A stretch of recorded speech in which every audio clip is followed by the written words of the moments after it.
In March 1956, when I was 11 years old, I went to the Coliseum Cinema on my own to see The Wizard of Oz. What an excitement.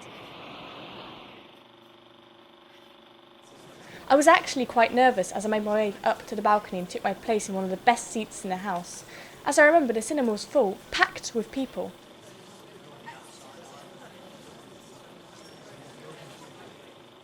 The owner, Mrs. Gale, who gave the appearance and dress of Queen Victoria in her latter years. Her greetings were always very polite and welcoming, while allowing herself sufficient time to inspect you and your partner and decide which seats you were to be guided to. If the seats turned out to be in a good location, she had obviously approved of your appearance and attire. If not, you were sent to a less attractive seat somewhere behind.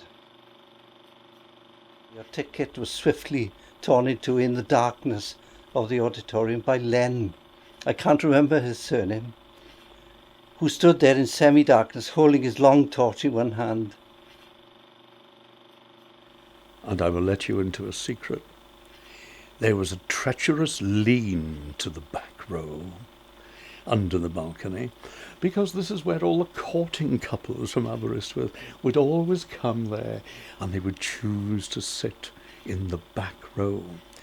And every chair in the back row, from seat 1 to seat 36, if it was that, would lean back, and there weren't any dividing armrests between the chairs.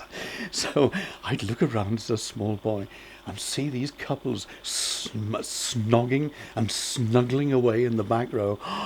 And my mother was like, "Turn round, Dave, turn round, turn the other way. Look at the picture, look at the picture."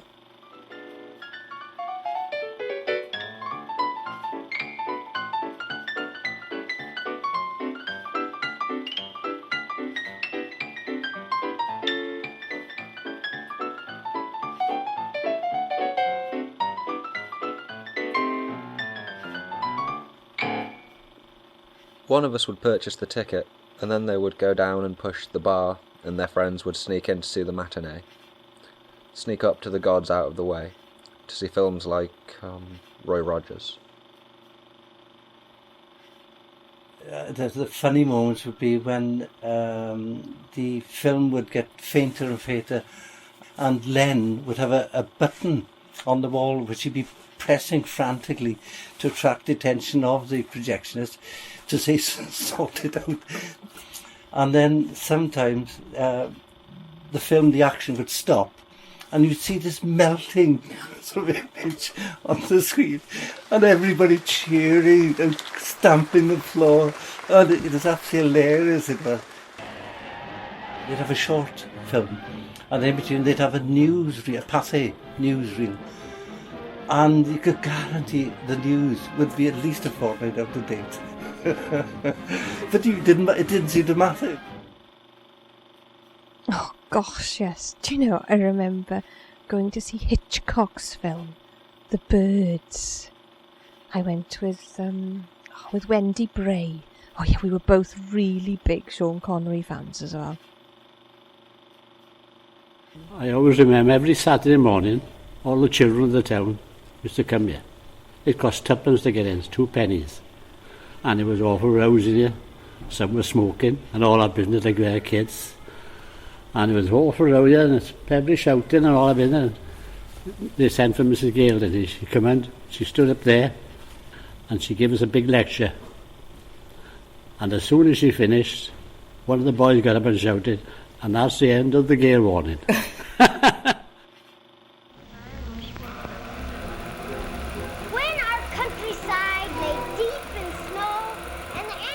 I remember quite vividly sitting high up watching Walt Disney. I do remember finding the film quite frightening as I was only 4 or 5 years old. Who helped us then? It was no doubt for me anyway, this cave of magic once you got to the doors, and there was this special aura about the place which captivated you. It doesn't matter what the film was. You couldn't leave the cinema until the national anthem was played, the Queen that was, not the Welsh one, and everyone was dying to leave, but they couldn't.